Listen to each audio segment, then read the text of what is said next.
Menjelang Hari Raya Idul Adha 1446 Hijriah yang jatuh pada 6 Juni 2025, pemerintah daerah istimewa Yogyakarta memastikan kebutuhan hewan kurban di wilayahnya dalam kondisi aman dan mencukupi. Selain itu, pengawasan kesehatan hewan terus diperketat guna menjamin kelayakan hewan kurban yang akan disembelih. Sejak pertengahan Mei, tim TPID atau Pengendali Inflasi Daerah telah turun tangan ke lapangan melakukan pemantauan langsung ke sejumlah lokasi peternakan di seluruh kabupaten kota. Untuk informasi lebih lengkapnya, saat ini kami telah terhubung bersama wartawan kami dari Tribun Jogja, Santo Ari. Rekan Santo, silakan laporan Anda. Baik, terima kasih rekan Alinda di studio Tribunnews. Dapat kami laporkan dari Yogyakarta bahwa TPID atau Tim Pengendali Inflasi Daerah telah turun ke lapangan melakukan pemantauan langsung ke sejumlah lokasi peternakan di seluruh kabupaten kota di Yogyakarta.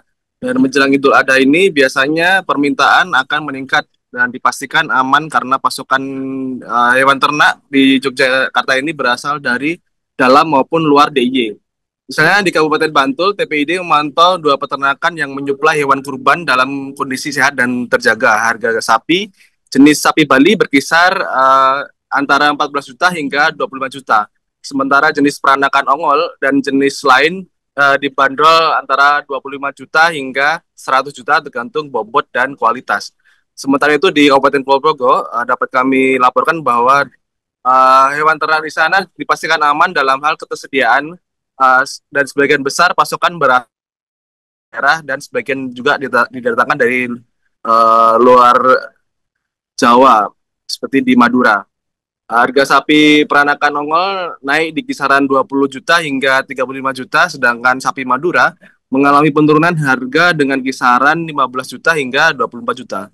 Sementara untuk wilayah Sleman dan Kabupaten Gunung Kidul dan juga Kota Yogyakarta, ketersediaan hewan kurban secara umum mencukupi dan kondisi hewan sehat dan relatif stabil untuk harganya, meskipun tetap bervariasi tergantung jenis, bobot, dan asal ternak tersebut.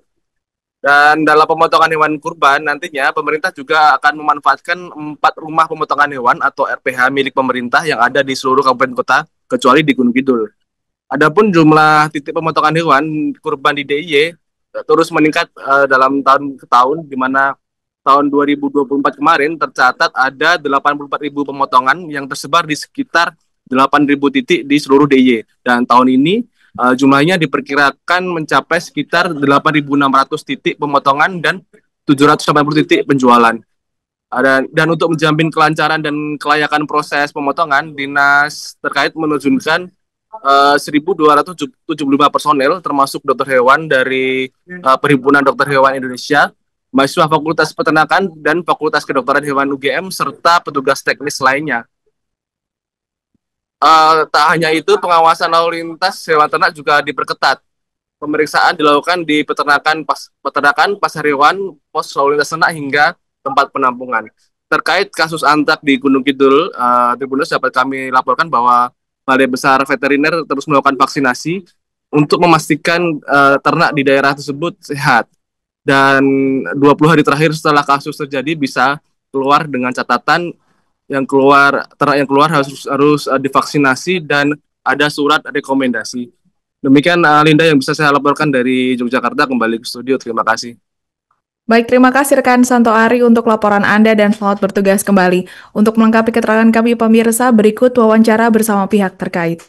Ketersediaan hewan kurban di ke-5 kabupaten itu mencukupi, kemudian bahkan di Bantul itu terdapat surplus hewan ternak ya, mengingat Bantul merupakan salah satu daerah andalan produsen ternak di DIY.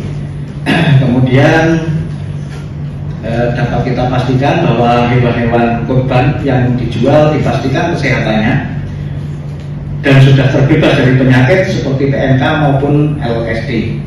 Dinas terkait juga telah rutin melakukan pengawasan serta perawatan terhadap hewan ternak dengan memberikan vaksin maupun obat-obatan.